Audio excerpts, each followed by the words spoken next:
Say the Circus of the Sun and people may say, what? But say Cirque du Soleil and people tend to light up. It's billed as a mixture of circus talent and street performers. It is a brainchild of a creative duo from Montreal, Canada.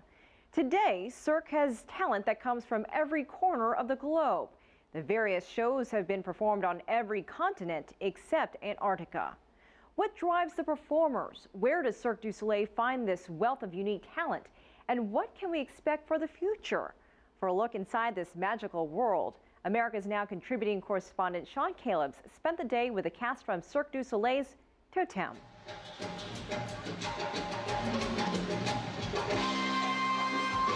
They may not be able to swing from them, but talent like this doesn't grow on trees.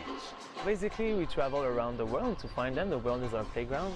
Francis Jalbert's job is to travel around as spokesman for Cirque du Soleil. When you look at it, basically it's 120 people coming from 21 different countries, speaking 11 different languages. So we're like a little UN traveling around. They are the cast and support staff of Cirque du Soleil's Totem show. You may have seen the face of Totem. In real life, this is what he looks like.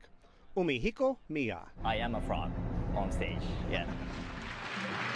Umi and the other frogs open the performance.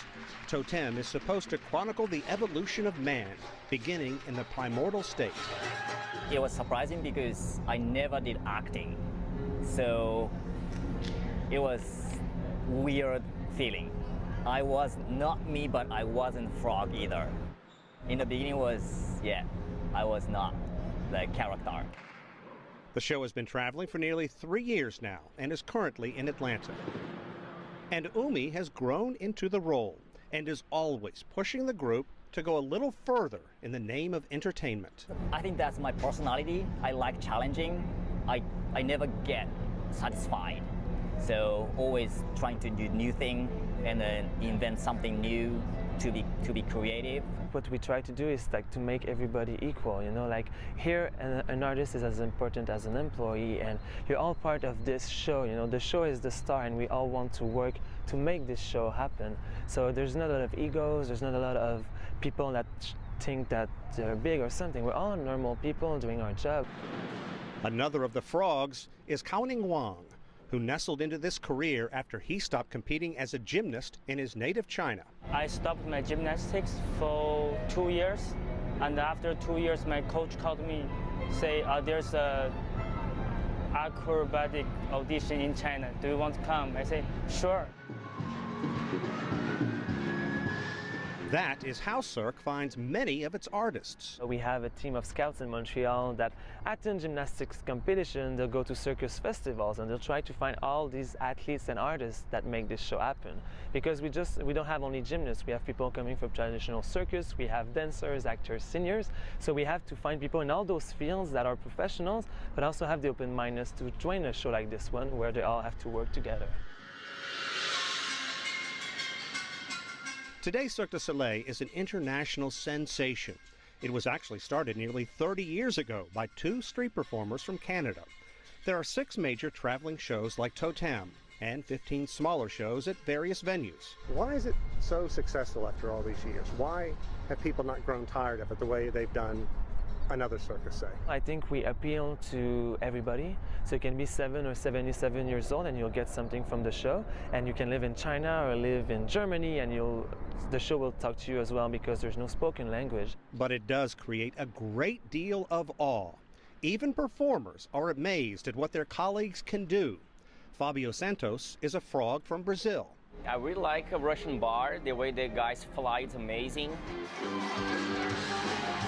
You truly have to wonder where some people learn their talents. And then there's like the unicycle girls as well.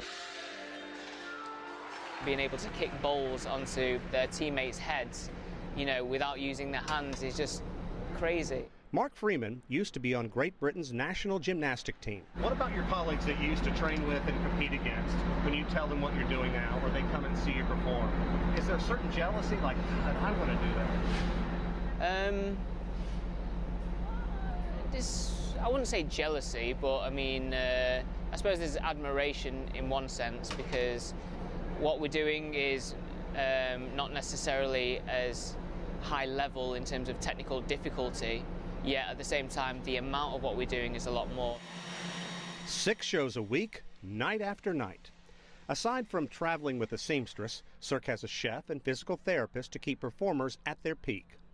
Once Cirque puts together a main show such as Totem, it will tour for 15 years. So if you haven't had the chance to see it, Totem could be coming near you. When you do your routine or your act or whatever, and you'll come on and you'll get like a response from the crowd. When you hear such a buzzing response, it just gives you all that energy to, you know, go into your character even more and make a connection with the crowd, like in terms of eye contact. And then you'll know, like, that person, when they go home, they'll have really got their money's worth. Our thanks to Sean Calebs for that report.